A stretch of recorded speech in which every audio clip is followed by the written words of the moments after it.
Hello friends, welcome to serials Adda. Friends, ఇక రేపటి కథలో అయితే మహేంద్రకి నిజం తెలియడంతో అనుపమని నిజం ఏంటో నేను తెలుసుకోవాలి, నిజం చెప్తావా లేదా అనుపమ అని గట్టిగా నిలదీస్తాడు. దాంతో ఇక అనుపమ గతంలో జరిగిన విషయం మొత్తం అయితే చెప్పేస్తుంది. ఇక మనో ఎలా మహేంద్రకి కొడుకో. అవును ఫ్రెండ్స్, రేపటి కథలో ఇలానే జరగబోతుంది. ప్లీజ్ మీకు కనుక ఈ వీడియో నచ్చినట్లయితే తప్పకుండా వీడియోనైతే లైక్ చేయండి, అలాగే మన ఛానల్ని అయితే సబ్స్క్రైబ్ చేసుకొని సపోర్ట్ చేయండి ఫ్రెండ్స్. ఇక కథలో మహేంద్రకి మనో తన కొడుకు అన్న విషయం తెలిసిన వెంటనే ఒక్కసారిగా షాక్ అయిపోతాడు.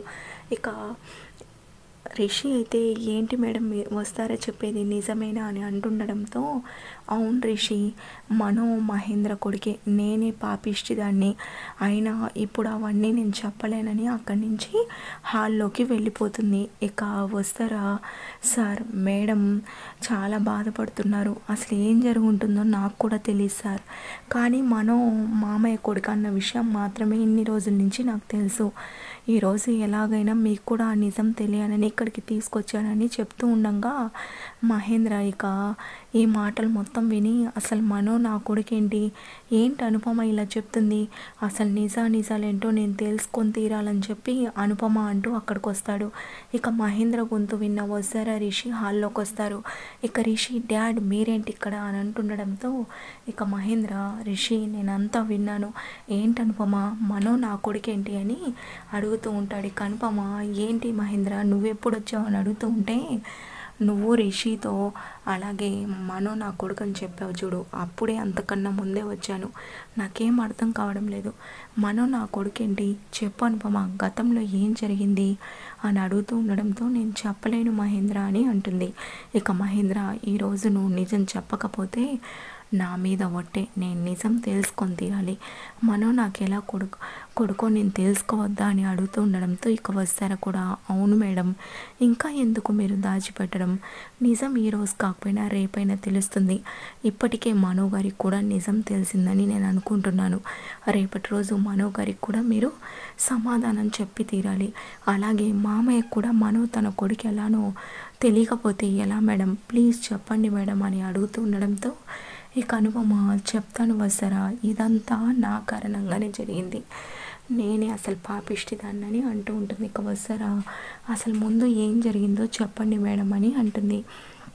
ఇక అనుపమ నీకు తెలుసు కదా వస్తారా, నేను మహేంద్ర జగతి ముగ్గురం చాలా క్లోజ్ ఫ్రెండ్స్ అని, అలాగే మహేంద్రకు కూడా తెలియని విషయం ఏంటంటే జగతికి నేను మహేంద్రని ప్రేమించానని అంటుంది. ఇక మహేంద్ర ఒక్కసారిగా షాక్ అయ్యి అలాని చూస్తూ ఏంటనుపమ మనం మంచి ఫ్రెండ్సే కదా అని అంటుండడంతో అవును మహేంద్ర, ముందు మనం ఫ్రెండ్సే, కానీ ఆ ఫ్రెండ్షిప్ నాకు నీ మీద ప్రేమగా మారింది, కానీ నేను ఆ నిజాన్ని నీతో చెప్పే లోపలే నువ్వు జగతి ఒకరినొకరు ఇష్టపడ్డారు, ఇక నా ప్రేమని నాలోనే సమాధి చేసుకున్నాను, మీ ఇద్దరిని ఎలాగైనా కలపాలని, నా ఇద్దరు మా ఫ్రెండ్స్ సంతోషంగా ఉంటే చాలని అనుకున్నాను, అందుకోసమే మీ ఇంట్లో మీ వదిన వాళ్ళు ఒప్పుకోకపోయినా వాళ్ళని ఎదిరించి నా ప్రేమనైతే గుండెల్లోనే దాచుకొని మీ ఇద్దరిని ఒక్కటి చేశాను, కానీ నేను ఎప్పుడు మీ ఇద్దరిపైన ఈర్ష్యపడలేదు, మీరిద్దరూ సంతోషంగా ఉండాలని కోరుకున్నాను,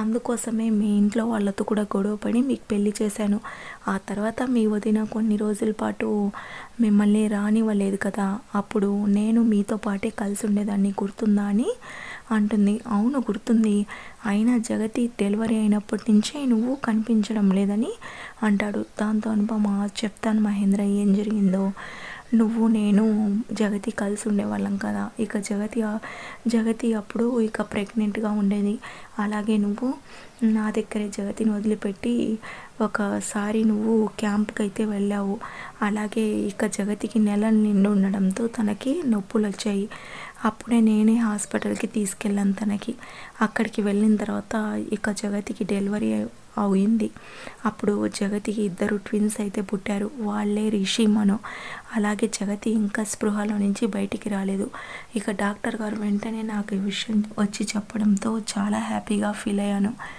అలాగే నీకు ఆ విషయం చెప్పాలని లోపల నాకు ఒక ఆలోచన అయితే వచ్చింది, జగతికి ఇద్దరు పిల్లలు పుట్టారు కదా, నేను ఎలాగో నీ ప్రేమకి నోచుకోలేదు, నేను నిన్ను మర్చిపోయి ఇంకొకరిని పెళ్లి చేసుకోలేను.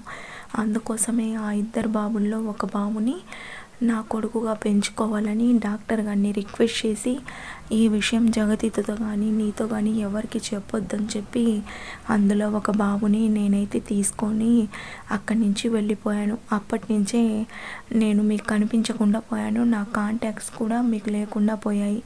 నేను కావాలని ఒక బాబుని తీసుకొని రావడం వల్ల ఇదంతా జరిగింది. ఆ బాబే ఈ మనో. అలా నీకు మనో కొడుకు మహేంద్ర. ఇప్పటి వరకు ఈ విషయం మీకెవ్వరికి తెలీదు. కానీ మనో నన్ను ప్రతిసారి నా తండ్రివనని అడుగుతూ ఉన్నాడు. ఏం చెప్పాలో తెలియక ఇంకోసారి అలా అడిగితే నన్ను అమ్మ అని పిలవద్దని చెప్పి తనతో కూడా మాట్లాడడం మానేశాను. అదే మహేంద్ర, నేను చేసిన తప్పు. నీ మీదున్న ప్రేమతో నేను నీ బిడ్డని మీకెవరికి తెలియకుండా తీసుకొచ్చి పెంచుకున్నాను అని చెప్తూ ఉండగా ఇక మనో కూడా సడన్గా అక్కడికి వస్తాడు. ఇక ఇదంతా వింటాడు. ఏంటమ్మా నువ్వు మాట్లాడేది అని అంటుంటే, అవును మనో, మీ నాన్న మహేంద్ర అలాగే మీ అమ్మ కూడా నేను కాదు జగతి. ఇన్ని రోజులు నిజం తెలుసుకోవాలని అనుకున్నావు కదా, ఇదే నిజం అని చెప్పడంతో ఇక ఒక్కసారిగా షాక్ అవుతారు అక్కడున్న వాళ్ళందరూ.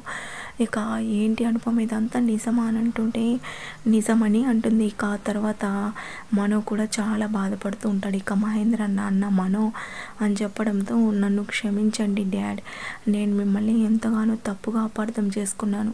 మీకు నిజం తెలిసి కూడా మీరు కూడా నాటకం ఆడుతున్నారని అనుకున్నాను.